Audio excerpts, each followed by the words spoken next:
Alhamdulillahi wa kafa wa salatu wa salamu ala ibadihi alladhina istafa khususan ala afdalihim wa khatamin nabiyyin Muhammadin al-amin wa ala alihi wa sahbihi ajma'in wa ba'd.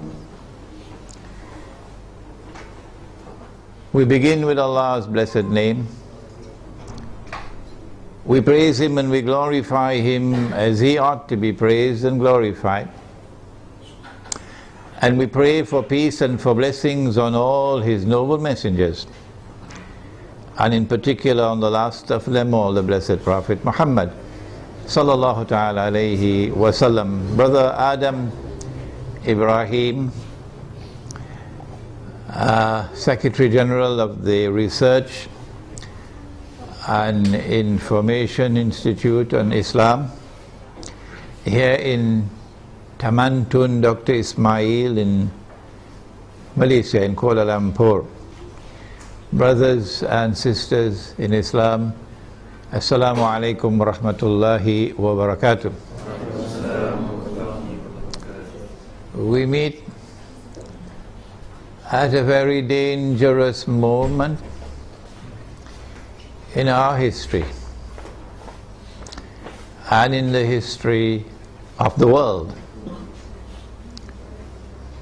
to address you on the subject of implications of a Zionist Israeli attack on Iran, which now appears to be not only fairly certain but also just around the corner. In the process of offering an explanation of the implications of such an attack, I would have to take recourse to Islamic eschatology to locate the implications of that attack in the larger framework of Islam's conception of Akhirul Zaman, because I am convinced that it is located precisely in that subject. In the process also of offering my analysis, I will have to offer opinions of mine. If a politician and a prime minister and a government official and a businessman and a carpenter and a taxi driver can offer opinions, why can't a scholar of Islam do the same thing? What's wrong with that? Provided, of course, that we recognize that only Allah does not make mistakes, number one. And number two, in my instance, I always insist that when I offer my opinion or my view on any subject, I insist that my audience should never accept my view unless and until you are convinced that it is correct. If you can offer me anything better than that, please tell me. I think I've reached the limit. So I should be allowed to offer my opinion and my views. I'm not a prophet. I don't have an angel or a jinn whispering into my ears.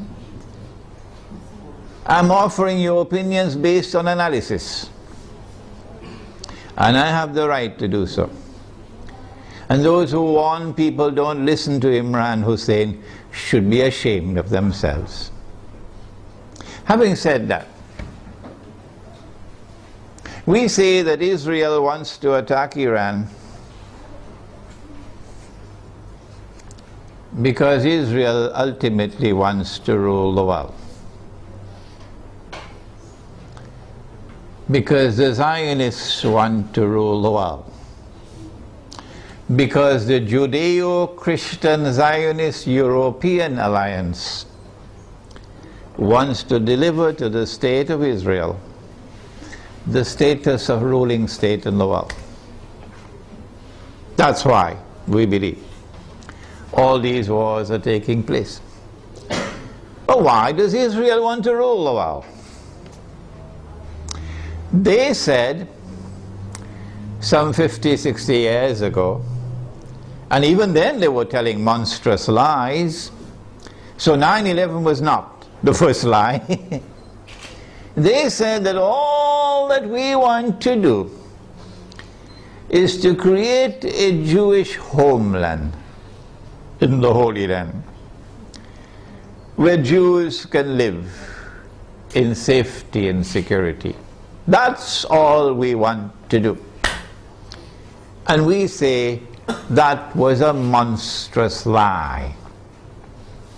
What you wanted to do was to establish a Zionist state in the Holy Land which would seek to impersonate Holy Israel, the holy state of Israel that was established by Nabi Dawood alayhi salam, the prophet David, and Nabi Sulaiman alayhi salam, the prophet Solomon, and that this Zionist state of Israel would one day rule the world. That's what you wanted to do. And you want Israel to rule the world so that one day, not too long from now incidentally, a man would stand up in Israel. Nabi Muhammad alayhi salatu wasalam described that man to us 1400 years ago or more.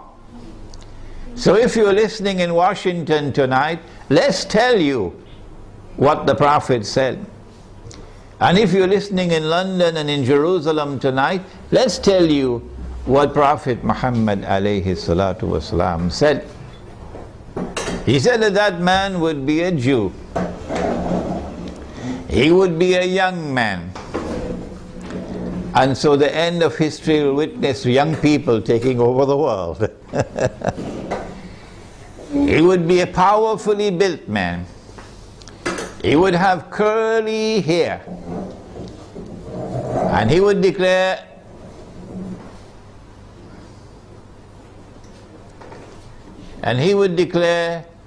I am the Messiah. But that would be a lie. The Messiah is the son of Mary. Sorry, more than that. He was the son of the Virgin Mary. There's only one virgin in the world who ever gave birth to a son and still remained a virgin. And that was Jesus, Nabi Isa alayhi salam. He is the Messiah. Muslims believe that. And most Christians believe that. I don't know whether the Zionist Christians also believe that. Somebody should ask them. He is the Messiah. And one day he's coming back, said Nabi Muhammad alayhi salatu wasalam. Whether Washington believes that or not is irrelevant. One day he's going to come back, said Nabi Muhammad alayhi salatu wasalam. And when he comes back, he's going to rule the world from Jerusalem. That is in the hadith, because he would be Hakimul Adil, a ruler who will rule on the basis of justice. Those who today rule the world do so with injustice. That's why they want this Israel to rule the world. Because that man who says, I am the Messiah, would not be the son of the Virgin Mary. No, said Nabi Muhammad alayhi salatu wasalam. He would be al-Masih ad-Dajjal, the false Messiah, the Antichrist. Every Muslim knows about him. Most Christians know about him. I don't know about the Zionist Christians. And so lots of people know this subject. And that moment when that man is going to rule the world from Jerusalem appears to me to be around the corner. Maybe 20 years, maybe 30 years. And so this is why they want to attack Iran. We want to begin our analysis tonight by pointing out that there is a moral foundation to the law of war and peace. And that moral foundation is that you do not launch wars unless there is a just cause for it. Iran has not done anything. Iran has not attacked Israel. Iran has not launched any missiles on Israel. Iran is not waging war on Israel. And so, in accordance with your Israeli law of war, which has an immoral foundation, no morality attached to it, you have the right to wage war against the people unjustly. And so, an attack on Iran would be unjust war. It would be an act of dhulm, in using the language of the Quran, an act of wickedness. Those who launch the attack would be a people who are committing monstrous sin. But I want to say something more. To those who are beating the drums of war in the Arab world, and who are looking forward to the attack on Iran, that you are beating the drums of unjust war. And when the attack takes place, you will be committing the same sin as supporters of the war, as those who are themselves perpetrating the war. And shame on you! Shame on you, we say to you, straight to your faces, from here in Malaysia, that if you support the attack on Iran, you are supporting unjust war. You are yourselves a party of dhulm, and Allah does not provide guidance to the people who commit dhulm. One of the reasons why many Arabs, not all Arabs, not at all, but many Arabs are beating the drums of war, looking forward to an attack on Iran, is because Iran is Shia.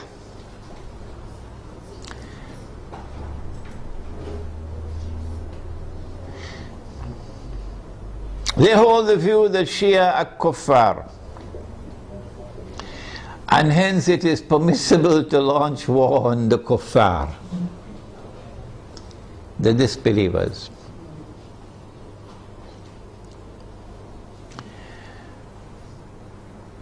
How can you come to this conclusion, the Shia are kuffar? If the Shia are kuffar, then there must be some ijma' or consensus of opinion on that subject. That consensus has never been achieved in 1400 years. Why? How can we say so? Here is proof. This is not the only proof, but this is adequate. The no regime in control of the Hijaz, in control of the Hajj, in our history that we know of, has ever prevented the Shia from performing the Hajj. As a consequence, we say, it is too late in the day now for you to come with any manufactured arguments declaring the Shia to be kuffar. Yes, we agree that it is an act of profound misguidance to declare that Abu Bakr as-Siddiq radiallahu ta'ala anhu was a usurper,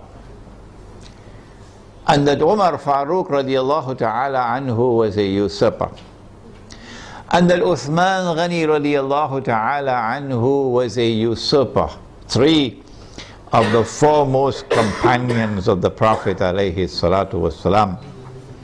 It's a massive vote of no confidence in the Prophet himself alayhi salatu wasalam. And we say of those who insist that these three companions of the Prophet alayhi salatu wasalam were usurpers, we say you are profoundly misguided. But we never say that you are not Muslims. You still are our Muslim brothers. And so the argument that the Shia are kuffar and hence it is permissible to launch war on them is invalid. But secondly, does the religion of Islam say it is permissible to wage war on kuffar? Where did you learn your Islam from? Mars or Venus or Jupiter? Huh? This is the religion of Islam. Truth is from your Lord. فَمَنْ شَاءَ فَلْيُؤْمِنْ وَمَنْ شَاءَ فَلْيَكْفُرْ. Whosoever wishes is free to accept, and whosoever wishes is free to reject kufr. لَا إِكْرَاهَ فِي الدِّينِ, says the Quran. There is no compulsion in matters of religion. And so you are not permitted in Islam to wage war against any people because they are kuffar. No. There is a version of Islam today which has emerged in the world, which seems to have originated in Saudi Arabia with Sheikh Muhammad Abdul Wahhab. It used to be called Wahhabi, it's now called Salafi, and I have students of mine who are Salafi, and they are my students, which can best be described as a Protestant version of Islam. Protestantism in the modern world is a conception of religion which reduces religion to texts, and which interprets texts literally.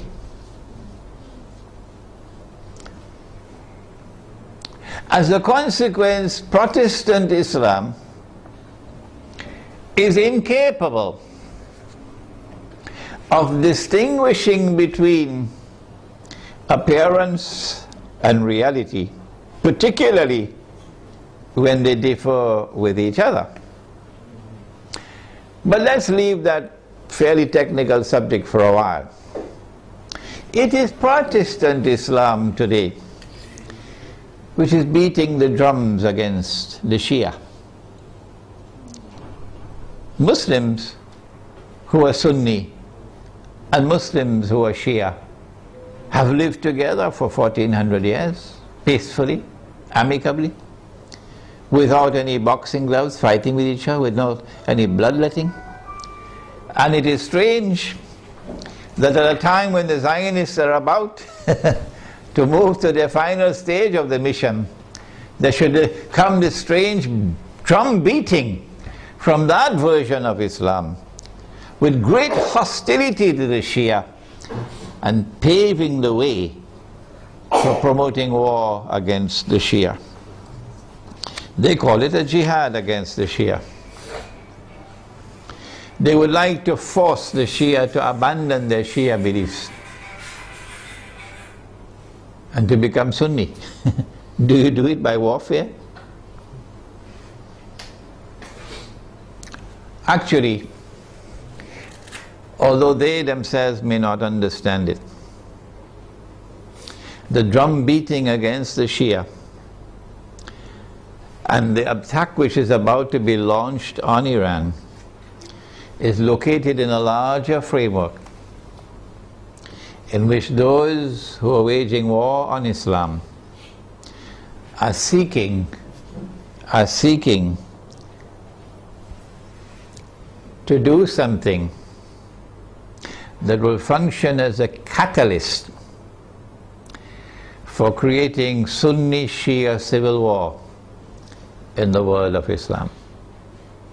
Sunni Shia civil war would be something that would be massively beneficial for Israel. Number one, Sunni Shia civil war will make Islam look negatively, a negative image in the world. At a moment when Islam is center stage in the attention of the whole world.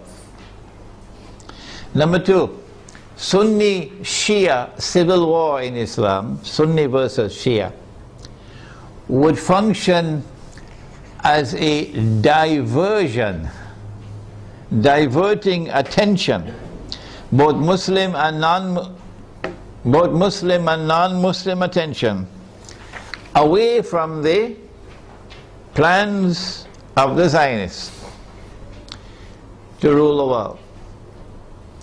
Thirdly, Muslims fighting against themselves will obviously lead to a loss of power.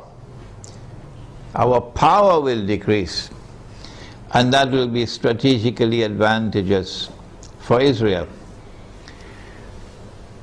But most important of all, if an attack on Iran provokes Sunnis to be so foolish as to turn in hatred against the Shia, and provokes Shia to be equally foolish to turn in hatred against the Sunni, then that Sunni Shia civil war, and I hope none in our audience here tonight is so stupid, it will allow that Sunni Shia civil war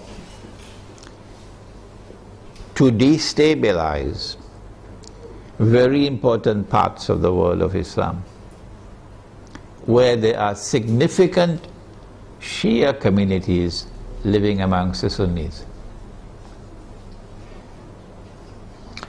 Before we turn to identifying those areas which can be destabilized and advantageous for Israel, let us conclude this section by asking, how should Sunni Muslims around the world, who I hope would listen to this lecture, how should Sunni Muslims respond to an unjust Israeli and NATO attack on Iran? Number one, Sunni Muslims must follow the guidance of the Quran and the guidance which has come from Nabi Muhammad alayhi salatu wasalam, and not follow CNN and Al Jazeera. And you must support the victim of aggression, وَلَوْ عَلَىٰ أَنفُسِكُمْ, even if the victim of aggression is not your friend. In this case, he's your Muslim brother. You must support the victim of aggression, and you must condemn the aggressor. That is the first response. Iran will be a victim of aggression, and Israel will be an aggressor. How should Pakistan respond if Israel attacks Iran? And I hope the Pakistani people are listening. How should Egypt respond if Israel attacks Iran? Pakistani Muslims and Egyptian Muslims must ensure that they, the people, don't wait on the governments and don't wait on the armed forces. The people must respond by showing massive popular support for Iran as a victim of aggression, and must clearly condemn not only those who wage war on Iran, but also those who support those who are waging war on Iran, with particular reference to the government of Saudi Arabia. Number two, so we have dealt briefly with the Sunni Shia civil war problem. War on Iran, and my gosh, look how much time has gone. War on Iran obviously is going to impact on the world economy. Number one, on the price of oil. Not only because Iran is a major supplier of oil, but also because Iran is located in that basin that the Iranians call the Persian Gulf and the Arabs call the Arab Gulf, and they're still fighting over the words. This is the oil basin, and the river Euphrates enters into this basin. And Nabi Muhammad ﷺ told us 1400 years ago that the river Euphrates will uncover a mountain of gold. I suggest that you don't wait for the metal. I want to suggest to you that this is not a text to be understood literally. Protestant Islam is going to wait for a mountain of the metal. Let them wait. And we're not speaking disrespectfully of Protestant Islam. No, we're not speaking disrespectfully of the Salafis. Let me repeat it. I am not speaking disrespectfully of the Salafis, and I'm not speaking disrespectfully of their methodology or for literal interpretation of the text. All I'm saying is let them wait for the mountain of the metal. We interpret the text differently. And we say that mountain of gold is already here. And it's black gold. And it's oil. And the Prophet prophesied that they're going to fight over it. And in the end, 99 out of every 100 are going to be killed. Conventional wars don't kill 99 out of every 100. Conventional wars do not kill 99% of all combatants. This has to be nuclear war to kill 99% of all combatants. Okay? So the Persian Gulf or the Arab Gulf is waiting for nuclear attacks. The price of oil is going to shoot up because Iran can also block the Straits of Hormuz. It's in our Iranian territory on this side and Oman on that side. It's not difficult for Iran to block the Straits of Hormuz and disrupt all the passage of oil tankers. So we can anticipate fairly confidently that the price of oil is going to escalate dramatically once the attack takes place. And the American government knows that.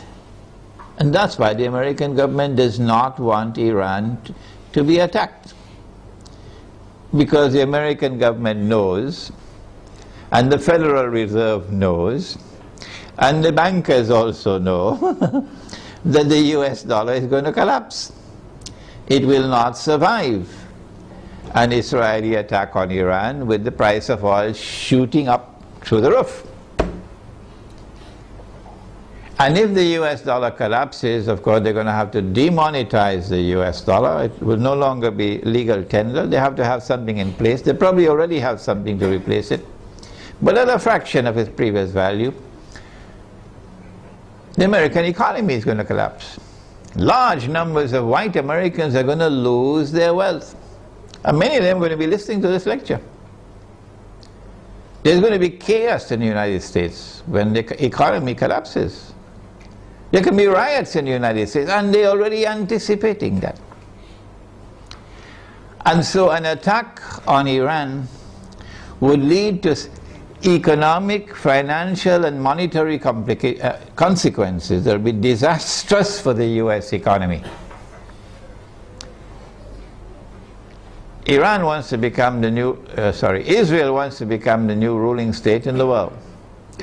And for that you have to go to my book. Would someone kindly give me a copy of Jerusalem in the Quran? You have to go to my book, Jerusalem in the Quran, for the Islamic eschatology. The Dajjal, when he's released on earth, will live for 40 days. The Prophet said, one day like a year, one day like a month, one day like a week, and all the rest of his days like your days. We said a day like a year, and Britain became the ruling state in the world. And the world experienced what they call Pax Britannica. It wasn't Pax at all, it was only war. And then came a day like a month over here, and the United States of America replaced Britain as the next ruling state in the world. And Pax Britannica was replaced with Pax Americana. And the British sterling pound was replaced by the US dollar. And we said, this is our opinion, that a day like a year came to an end and was replaced by a day like a month. This is the first time in our history that this hadith was interpreted this way. And now we are saying that a day like a month is coming to an end and a day like a week is commencing. And so there has to be a passage from the United States to a third ruling state. And 10 years ago when this book was published, we said the third ruling state is Israel. Israel wants to become the third ruling state. For Israel to become the third ruling state, the United States has to collapse. And so this is going to be the collapse of the economy. Not just the US economy, but more than that. With the dramatic rise in the price of oil, you're going to have a significant rise in the cost of living around the world. Transportation costs are going to escalate. Food prices are going to escalate. Energy prices will rise. And this is also going to affect the prices of manufactured goods. The poor of the world will sink as soon as Israel attacks Iran into greater poverty and in some cases destitution. In Yemen now, they can't afford to buy the cooking gas with which to cook. The middle class around the world will sink into poverty. And when there are so many poor, the majority of mankind in poverty, it's going to be easier. It is going to be easier to rule the world. With people who are too poor to organize themselves, to resist oppression and resist slavery. How should we respond to this impending economic collapse, financial and monetary collapse? How should we respond to the imminent rise of the cost of living around the world? How should we respond? My opinion, and I'd love to hear your opinion before we end tonight. My opinion is to go to that hadith of the Prophet sallallahu ta'ala alayhi wa sallam. He said about Akhirul Zaman, he said, if you have land, hold on to your land. You're familiar with that, aren't you? And he said, if you have animals, hold on to your animals. And then a man asks, O Messenger of Allah, what about if we have neither land nor animals?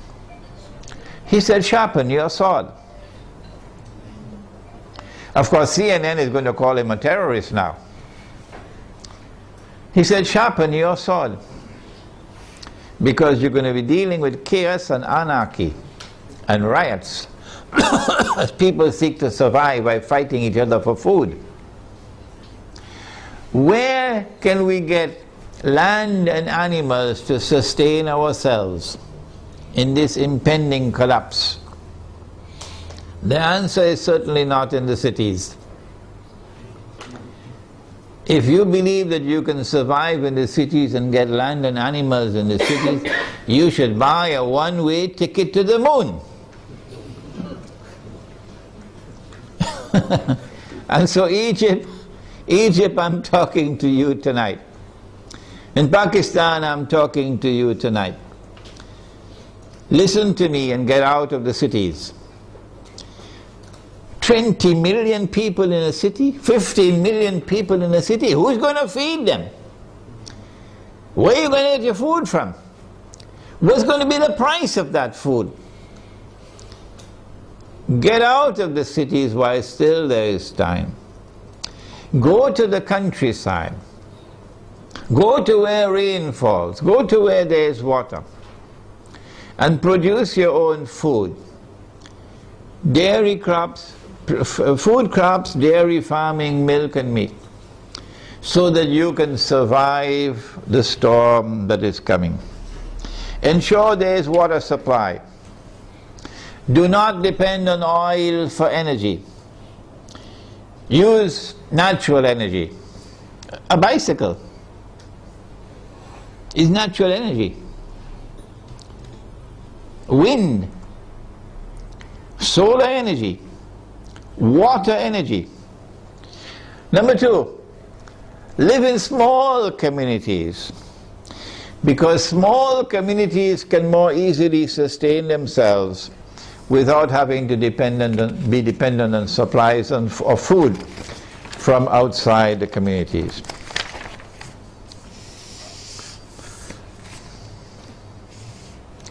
We now return to Pakistan.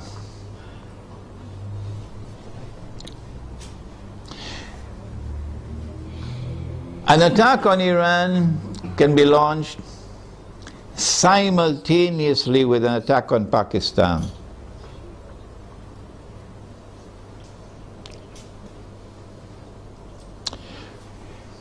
The purpose would be to eliminate Pakistan from the nuclear club. But we've been saying this for 10 years now. When the attack on America took place in September 2001, we produced a booklet 2 months later, a Muslim response to the attack on America. That booklet is on my website. And in that booklet we said that those who planned and executed 9/11 had as their ultimate target Pakistan.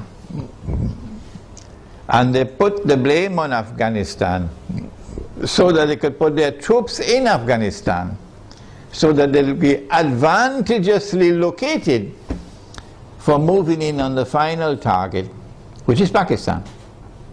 Why Pakistan? Why is Pakistan so important? The answer is Pakistan is a member of the nuclear club.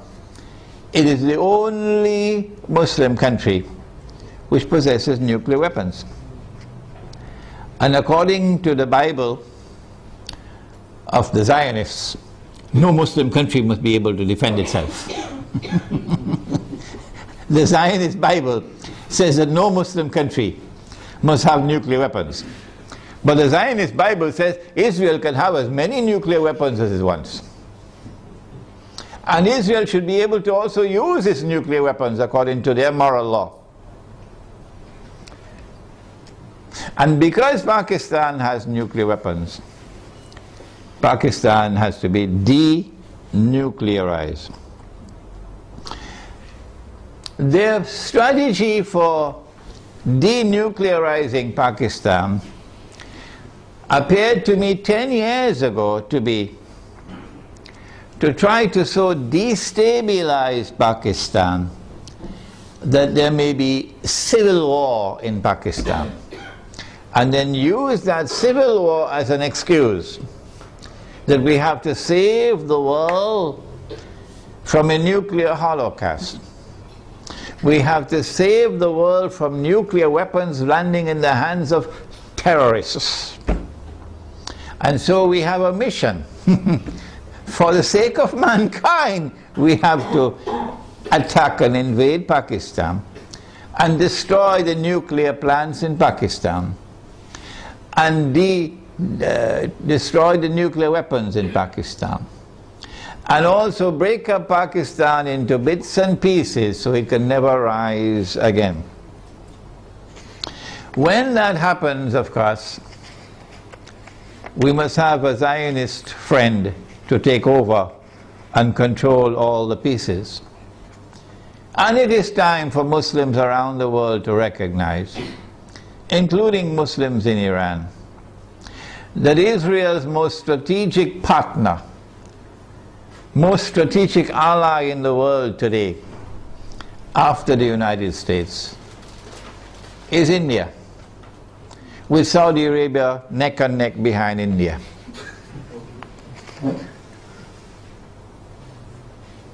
And so, not only must India be involved in the attack,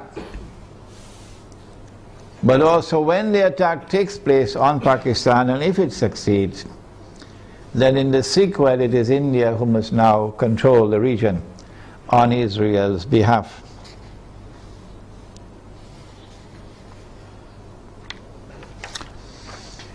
An attack on Pakistan, a successful attack on Pakistan, and the denuclearization of Pakistan and the breakup of Pakistan into bits and pieces will impact upon Muslims in the whole of that subcontinent in such a way as to bring about a state of demoralization and despair, and send shock waves to Muslims in the rest of the world. That one of the largest Muslim communities around the world, in India, Pakistan and Bangladesh, have now come under the foot of Hindu India.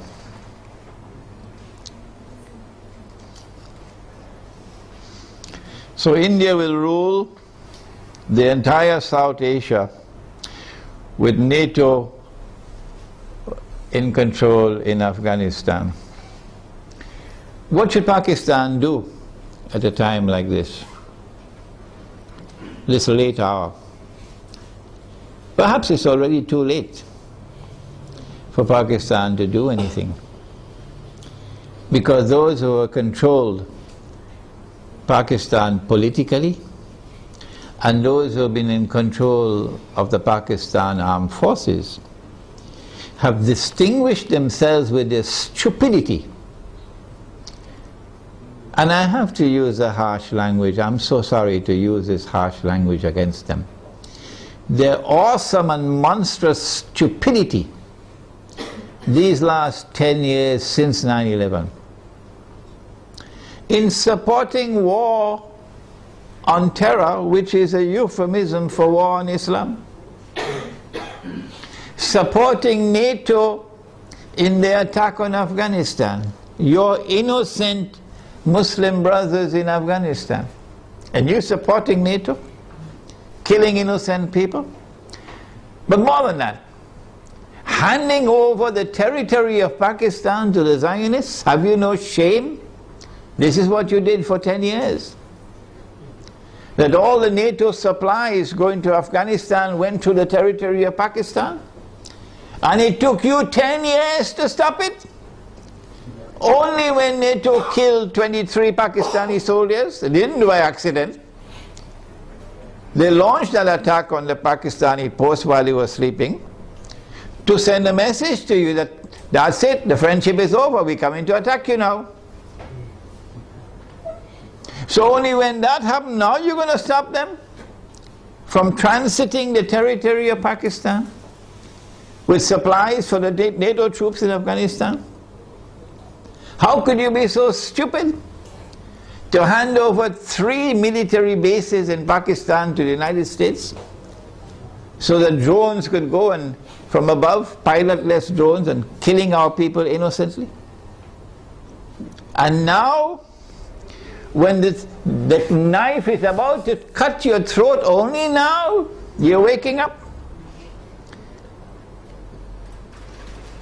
When the attack on Pakistan takes place, I think they already know what's going to happen.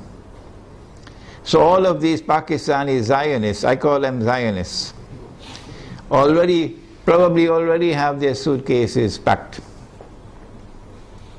Like they did it in Saigon. And they'll all be flying to Miami and to Los Angeles and to New York to spend the rest of their miserable lives.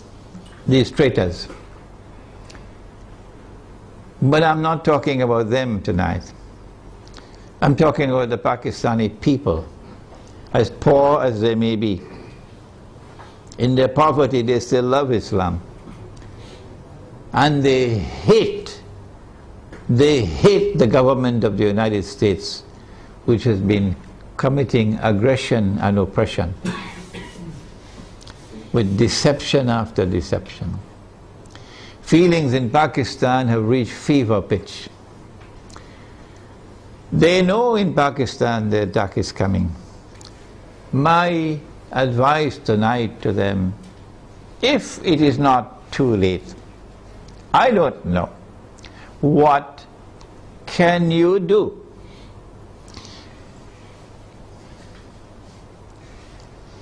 My answer is, if you are to win Allah's help, you got to put your house in order. You got to abandon those who are fighting over sectarian issues. Stay away from them. Get away from these people. Deobandi versus Barelvi. This sect against that sect. Treat these people as though they are people who have to be cast aside. Don't keep their company. And try to once again, bring the fraternity of Islam. That these are all brothers and sisters in Islam, one people. Identify yourself as a Muslim. I am the student of Maulana Dr. Muhammad Fadlur Rahman Ansari, rahimahullah. He established the Alimia Institute of Islamic Studies in Karachi, Pakistan. And that's where I studied under him. And because of what he taught me, and the methodology of study that he gave to me, I'm able to do the work that I'm doing now. So you might want to go to his grave in North Nazimabad in Pakistan, Block B. Go to his grave and offer dua. This is halal, this is permissible.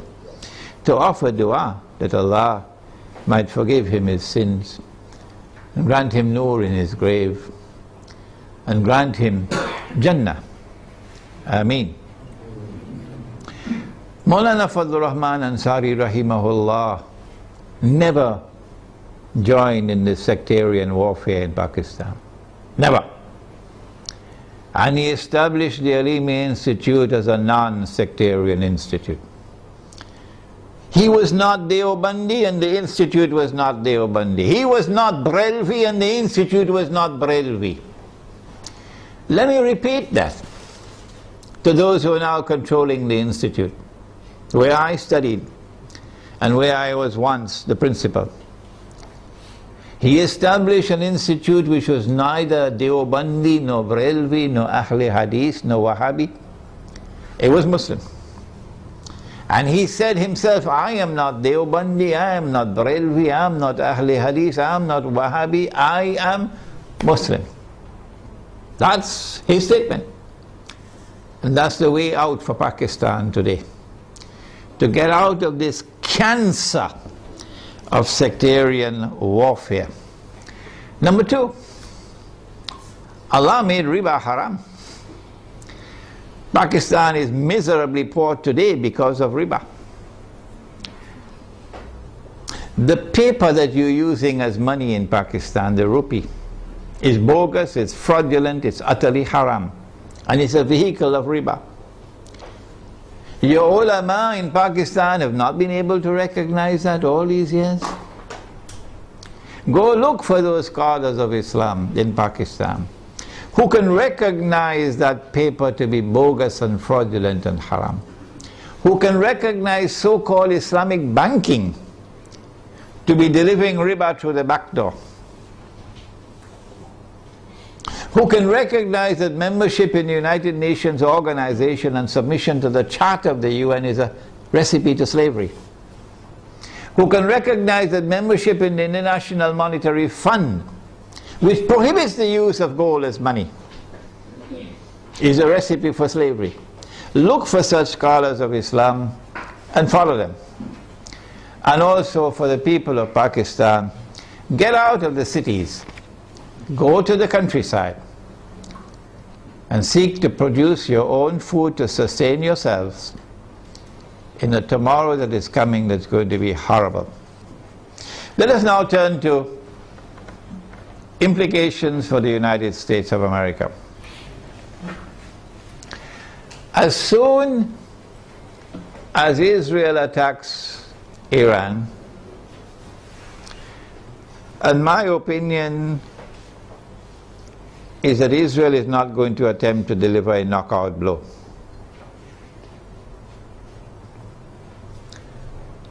Israel will attack Iran in order to commence wars that she hopes will follow one after the other. As soon as Israel attacks Iran, the first implication is that Iran is going to attack Iraq. And Iran is strategically poised, advantageously poised, to attack the United States in Iraq. As soon as Iran is attacked, Shias around the world are going to respond with solidarity with Iran. And that includes the majority population of Iraq, which is Shia.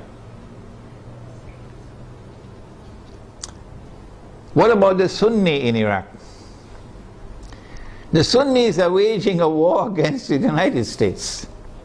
They want to get the United States out of Iraq. And if Iran attacks Iraq, the Sunnis are going to also intensify their attacks on the United States. And so the United States is going to be in a no-win situation in Iraq. You'll be facing enemies fighting you on all sides with no friends around you, none.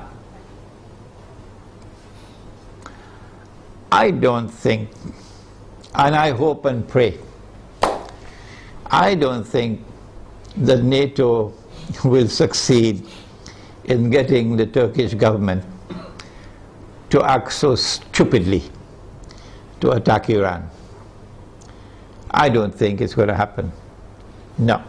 And let us pray that the Turkish government is not ruled by fools. And so NATO and the United States in particular are going to be faced with war in Iraq that they cannot win. And they can lose.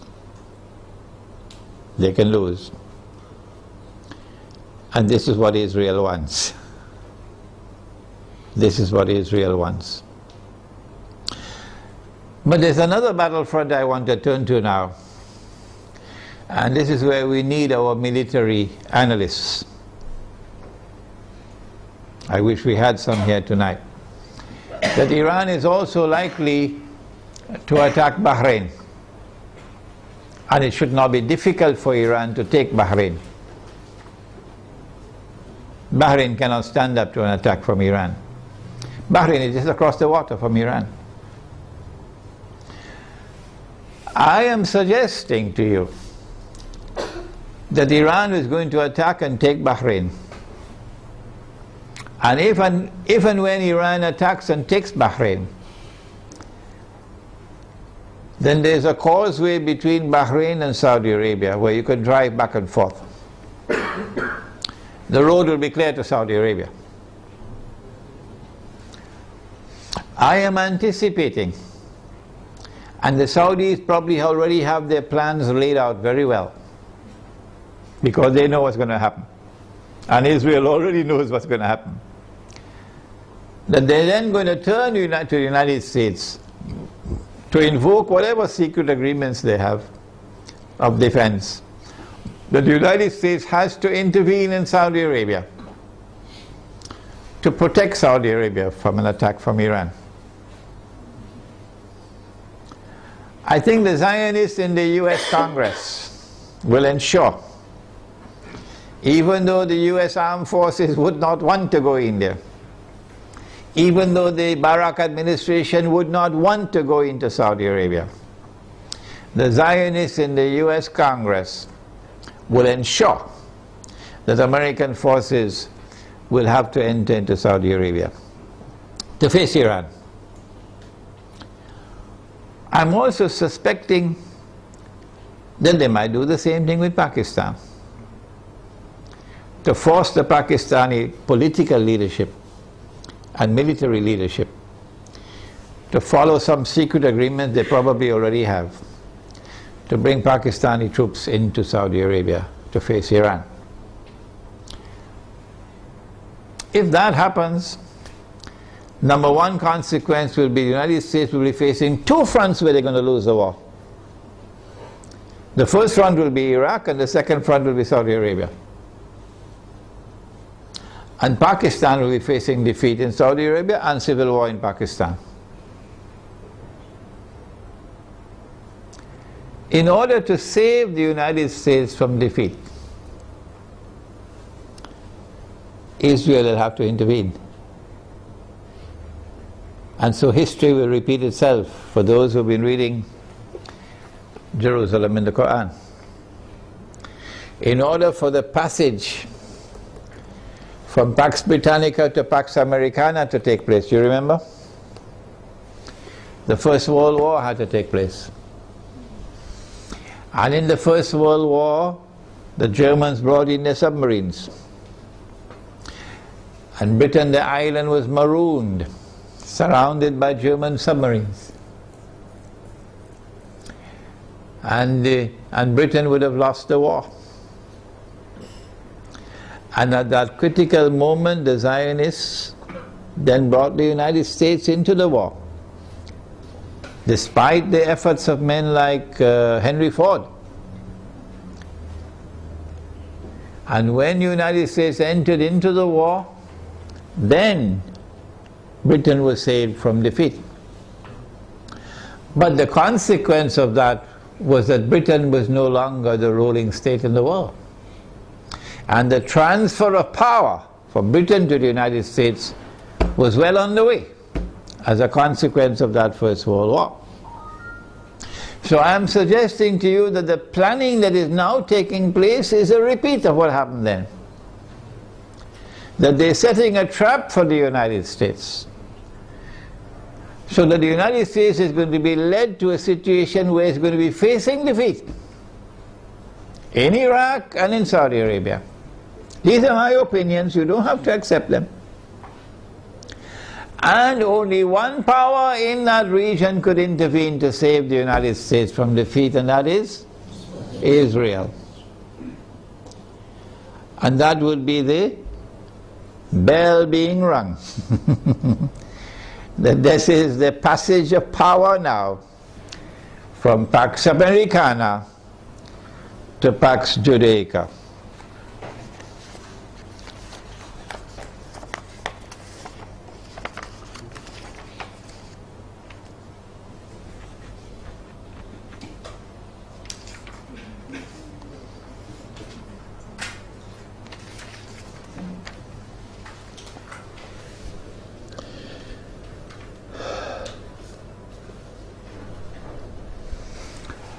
This is the Islamic eschatological dimension to the analysis that a day which is like a month will now be coming to an end, and a day which is like a week, according to the hadith, will now be beginning.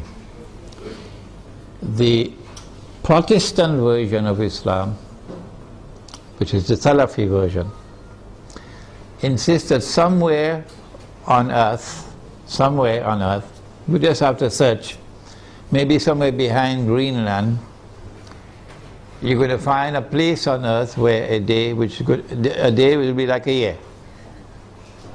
So my answer is, well, keep on searching. Keep on searching. And I'm not speaking scornfully, that's not my way. I am not speaking in any derogative way, disrespectful way, that is not my style. No. I have the right to say, however, this is your methodology, so keep on searching.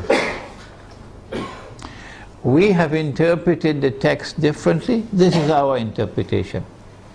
And we have insisted time and again that no one should accept our interpretation unless and until you are convinced that it is correct. We said a day like a year is a different dimension of space and time than the one in which we live. So too a day like a month, and so too a day like a week. But Dajjal is here on earth, but you can't see him. Only when a day which is like a week comes to an end, after Israel has ruled the world for a day which is like a week, only then would Dajjal appear in our world as a human being, as a young man, powerfully built, curly hair and so on, to rule the world from Jerusalem. And so our Islamic eschatological analysis is that the United States is being led with a controlled demolition of the US dollar, not happening by accident.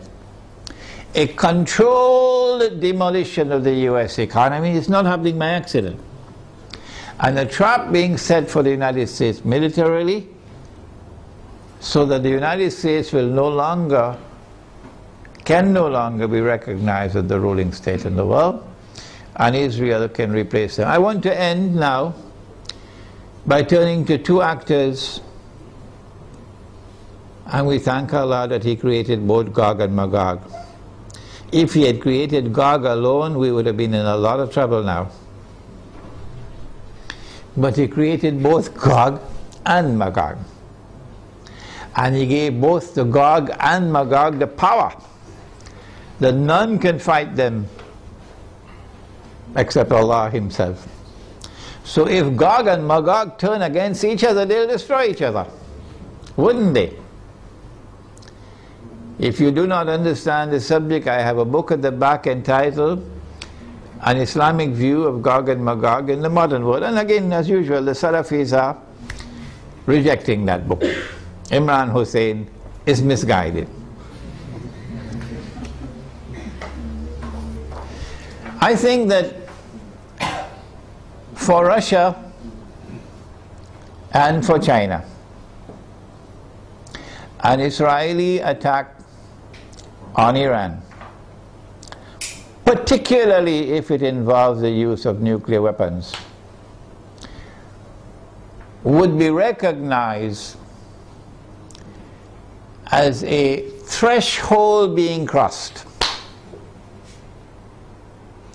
That so long as you did not cross that threshold, Russia and China were prepared to go along and continue. In the Security Council of the United Nations, for example, cooperating and collaborating where possible in managing the affairs of the world. But once you cross that threshold, the implication for Russia and China is that you have crossed the point of no return. And that an attack on Iran is now going to inevitably lead to world war.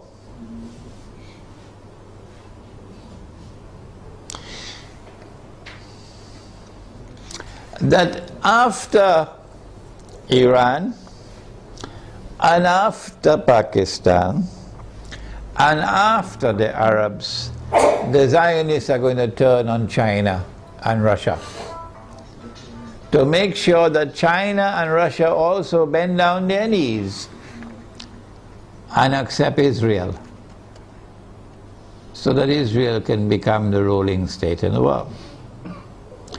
No Jew is going to accept Dajjal as the Messiah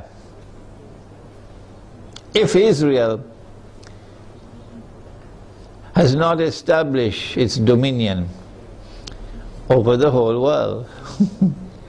No Jew will accept Dajjal as the Messiah when he comes if Israel at that time has not established its political and economic dominion over the world. And that includes Russia and China. And so Russia and China would know, today it's them, tomorrow it's us. And they're not going to wait until tomorrow to recognize that. The minute Iran is attacked, they will recognize that the threshold has been crossed and that we are now moving inevitably towards nuclear war. Russia and China acted strangely on Libya. Remember? When the vote came to the Security Council, they abstained, knowing full well that if they abstain, the resolution will be carried. And that is the end of Gaddafi and end of the Libyan government. Why did they do that? I have asked the question. I have an answer, but I can be wrong. I felt that perhaps they knew what the plan was. And they wanted to let the Western world, NATO, to sink deeper and deeper into a quagmire. You know, like shifting sands, you can't get up. So eventually they will end up in the graveyard, and only then will Russia and China attack them. How are Russia and China responding to Syria at the moment? How will Russia and China respond to an attack on Iran and on Pakistan? My understanding is that Russia and China are going to be quite different in the way they have behaved so far in international affairs. Quite different once the attack on Iran takes place. And so we will be heading ultimately towards world war.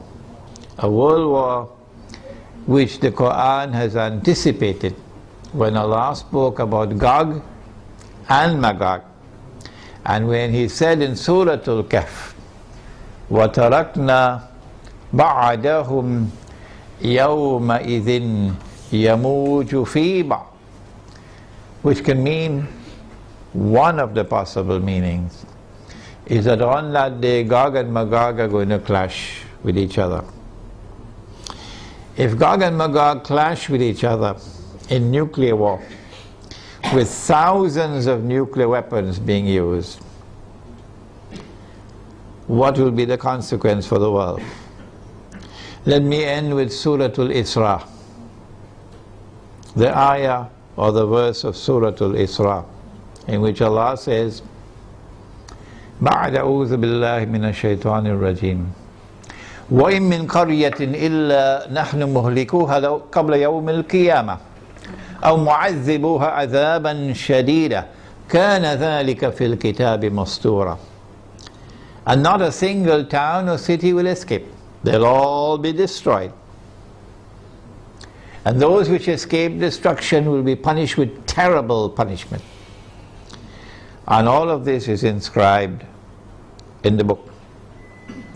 This brings an end to our preliminary analysis of the implications of an Israeli attack on Iran. We have certainly not exhausted the subject, and it is likely that we'll have to come back to the subject in a second and a third lecture, But I do believe that we have done sufficiently tonight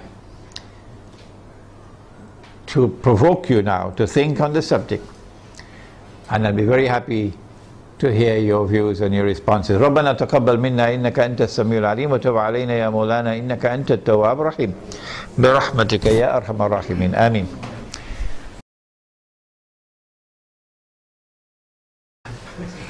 The question is, how do I view the response of the Pakistan Armed Forces now when the curtain is about to be drawn and NATO has already sent, by Federal Express, they sent a message to Pakistan, we're coming for you now.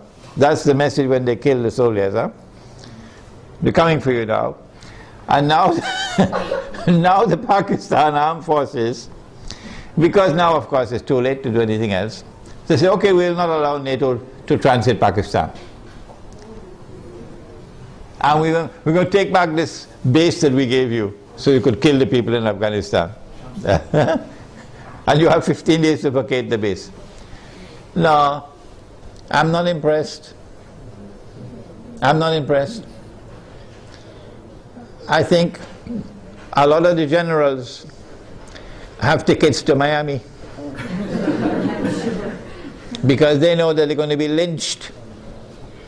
I hope they're listening to me, because the Pakistani people love Islam.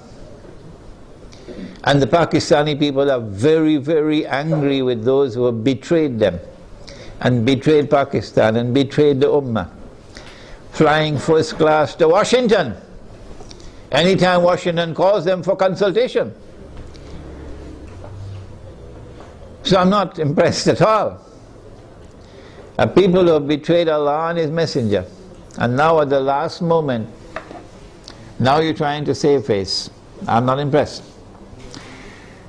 But the overwhelming majority of the soldiers in the Pakistan Armed Forces love Islam, and they're going to fight as faithful and courageous Muslims. That I have no doubt about.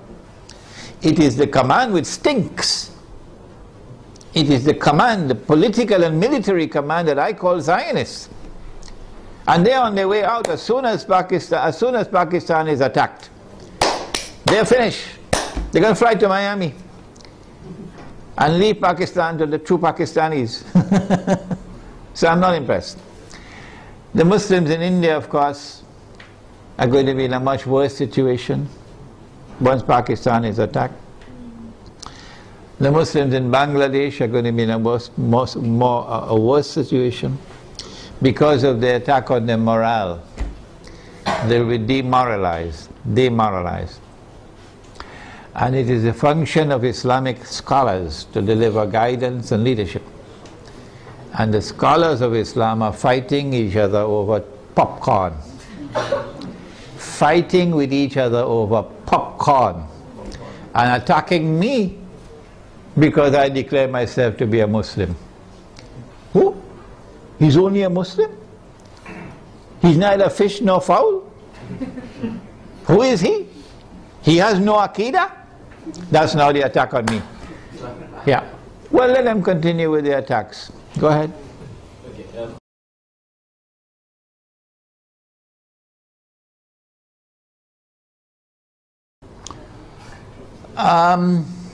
The question is whether the world is going to come to an end, Armageddon, the war of all wars, which will destroy most of humanity. Is it going to take place next year, 2012? No, I don't think so. No, I don't think so. I mean, Israel will wage war on Iran. I believe that 2012 will witness the commencement of a series of wars, one after the other. And Singapore knows that very well.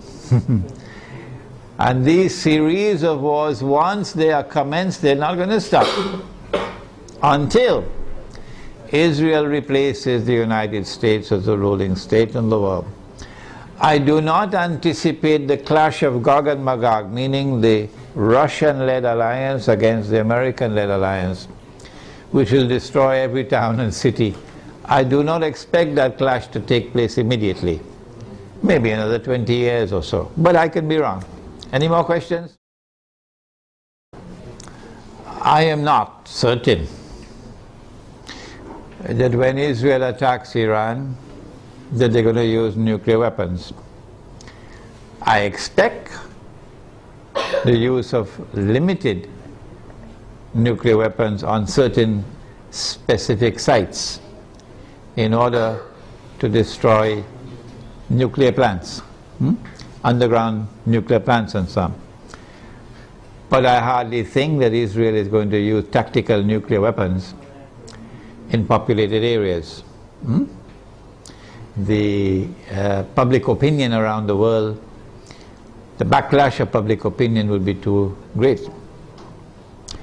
The hadith he has asked about, that Dajjal will be followed by 70,000 Jews from Isfahan wearing their Persian shawls. And he says that there are now about 30,000 Jews in Iran.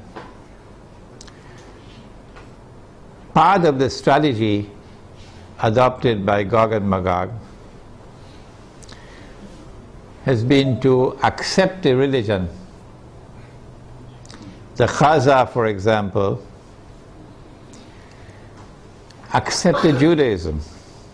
And so the world witnessed for the first time the unique phenomenon of something called a European Jew. Prior to this, the only Jews that there were in the world were Semitic Jews, Semites. The Europeans are not Semites. But when the Khaza accepted Judaism, this is a historical fact, they accepted Judaism, the European Jews came into being. And the Quran accepts as a Jew whoever claims to be a Jew. You may not be an Israelite,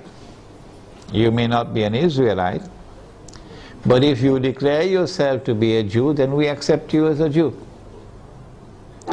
And so when the Prophet said, alayhi salatu wasalam, that you're going to fight the Jews, and you're going to defeat them, and at that time the stones and the trees will speak, and they will say, there's a Muslim, there's a Jew hiding behind me, come and kill him. It's not referring to any Israelite Jew alone, referring to all Jews, European Jews as well as Israelite Jews. 40,000 Jews from Isfahan, therefore, could be Jews both Israelite or non-Israelite. Sometimes, 70,000, sorry. Sometimes when the hadith uses a figure, it uses it figuratively, can't get the pronunciation, as a figure of speech.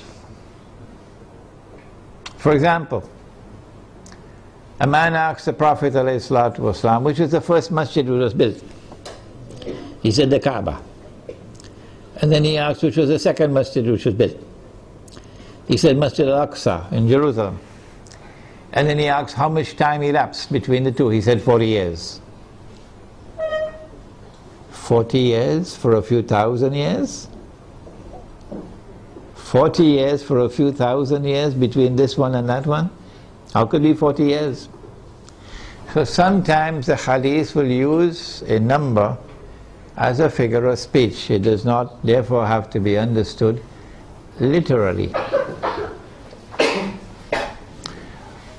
One of the reasons for the attack on Iran, this question now allows me to expand my analysis, is because the Zionists want to get rid of the present government in Iran.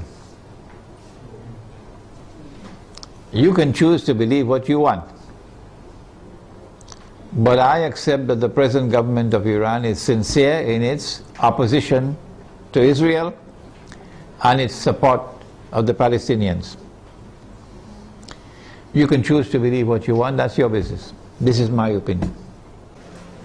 My view is that one of the reasons for the attack on Iran would be to bring about regime change in Iran.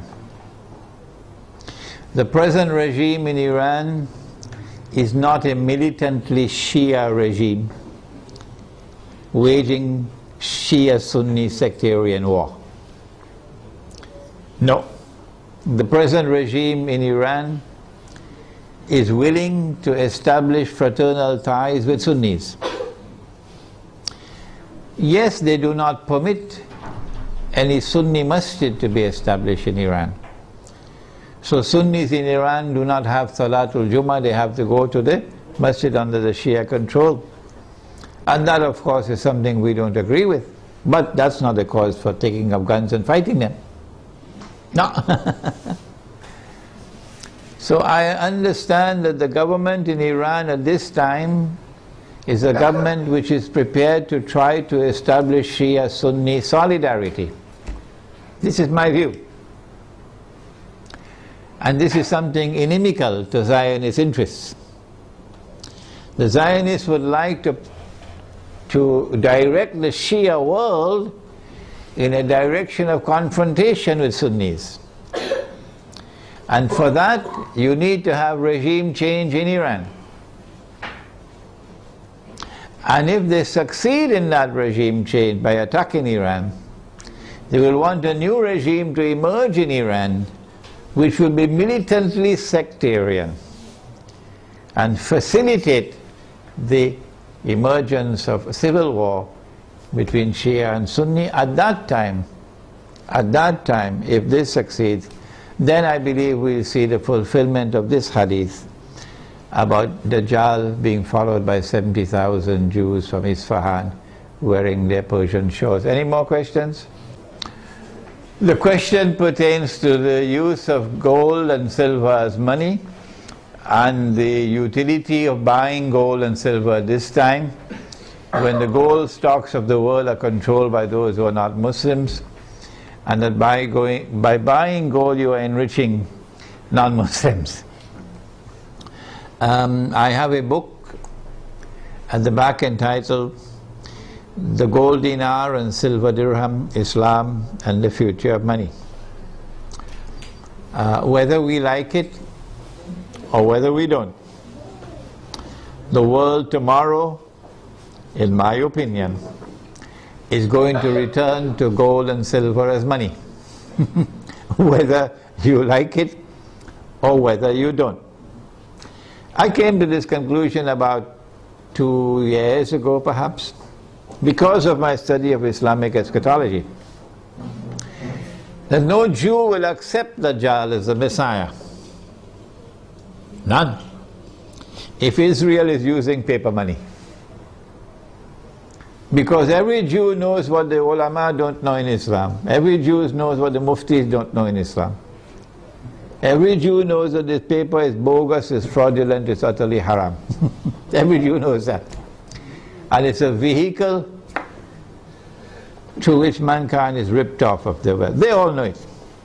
It's only our scholars don't know it. In order for Dajjal to convince the Jews that he is indeed the true Messiah, he's going to have to bring back the money which the temple in Jerusalem used to mint. The temple built by Sulaiman alayhi salam minted its own gold and silver coins. Because the Roman government minted coins with graven images, and this was not kosher, not halal, to put a human head on the coin. And people had to go to the temple with their Roman coins, and you had to pay the rabbis for services like making zabihah of animals, to sacrifice an animal. Only the rabbi could do it, in the temple. How would you pay? Because this money is not halal, with a graven image. So there were money changers in the temple who will change Roman money to temple money. And the money changers were ripping off the people. And when Nabi Isa alayhi salam entered the temple and he saw that, he cursed them, because that's a form of riba. And he overturned their tables, and he chased them out of the temple. And he said, "You've taken the house of God and transformed it into a den of thieves." So every Jew knows that the temple minted its own coins, gold and silver. And so Israel has to return to gold and silver as money.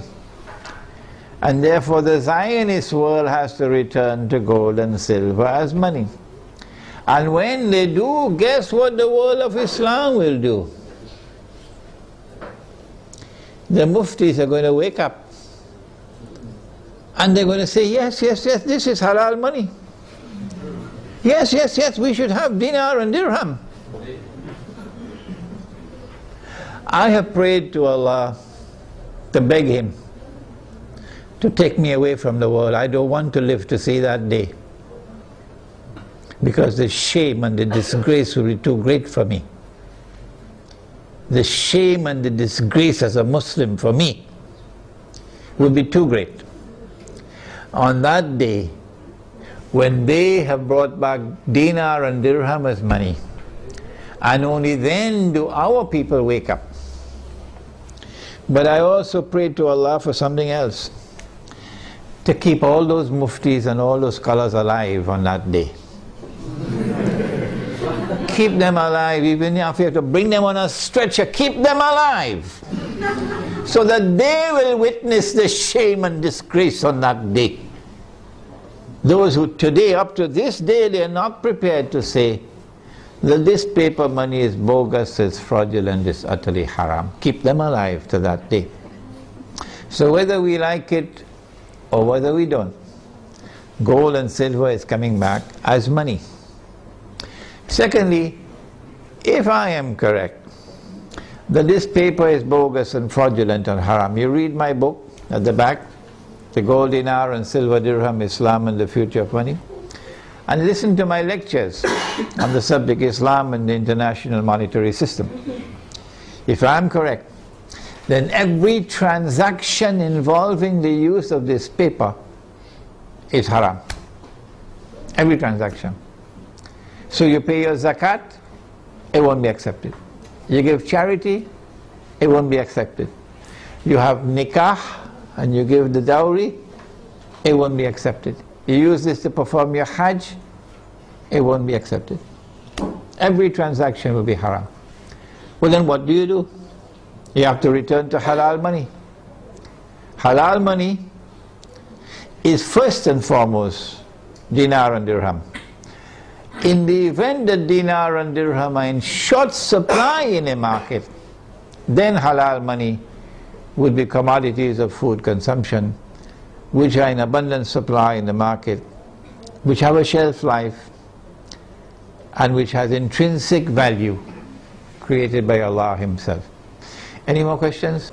The Prophet said that the time will come when you'll not be able to find a single person in all of mankind who will not be consuming riba. Are you aware of this?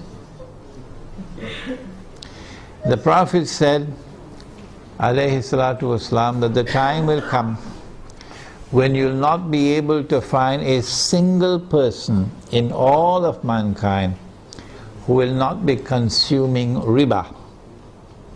And whoever declares that he is not consuming riba, verily the dust of riba will be upon him. Verily the vapor of riba will reach him. So it is not possible for us to escape completely. But in Surah Al-Taghabun of the Quran, Allah says, ittaqullaha mastata'tum. Fear Allah to the extent that you have capacity to do so. What we are doing is advising and also preparing the way to establish communities. I have here in this audience students of mine who are working on it even as I speak, right here in Malaysia, to build communities in the countryside, Muslim villages, which will use dinar and dirham as money for buying and selling. And in those communities you will not use the paper money. At least this is an effort to respond. If you have a better way, tell us, show it to us. We are not convinced that you can do this in downtown KLCC. We are on the contrary convinced that you can do it in the countryside. And once you make that effort, then Allah can help you. Okay? So, even when you build such a community in the countryside, and 90% of all your transactions are halal, you will still have to market your produce. People who are coming from outside to buy, or you buying things from outside, there will still be interaction with the outside world.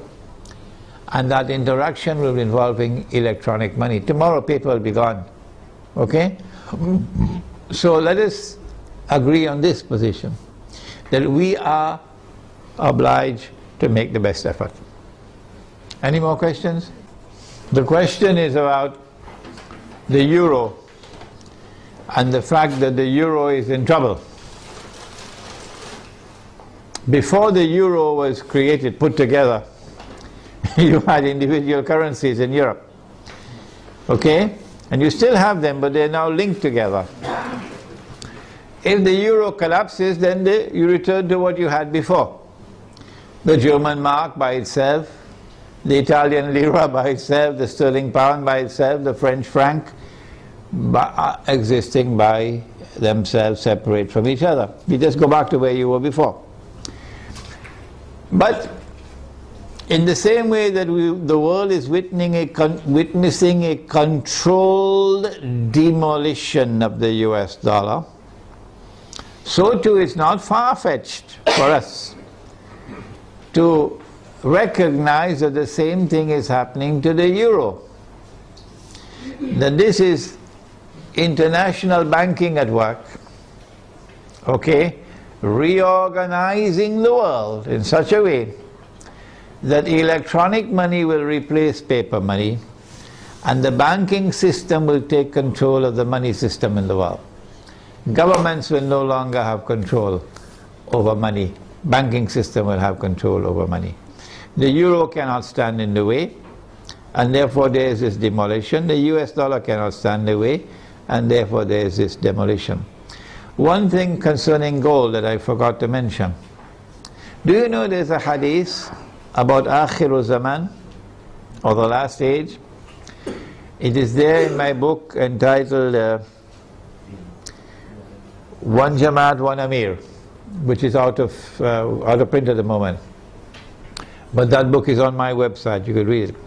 The hadith is there that in the last age, in Akhiru Zaman, the earth will vomit from its liver columns of gold and silver.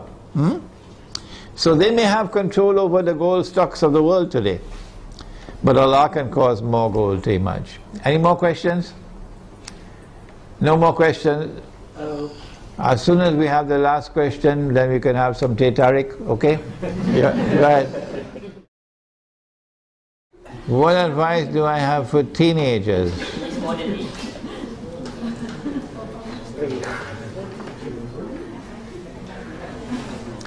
He said that Dajjal will be a young man. A young man. And I said, based on that hadith, that tomorrow the young people are going to rule the world. Today, when I buy some, I don't know whether you've ever heard the word. It's a word that is very strange in my vocabulary. I never heard it before 10 years ago. Something called top up. Top up. Yeah, top up. Yeah.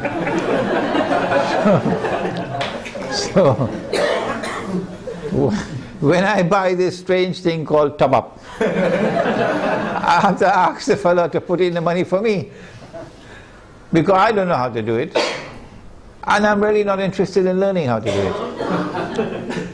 If you make the mistake of sending me a text message, you'll wait a couple of years to get a reply. Because I don't know how to send text messages, and I don't want to learn to make sense. I do not want to learn. I have enough misery in my life answering 100 emails every day. Why should I make my life more miserable? With text messages. The young people are the ones who are going to be technologically literate. And all the people will behave the way I'm behaving.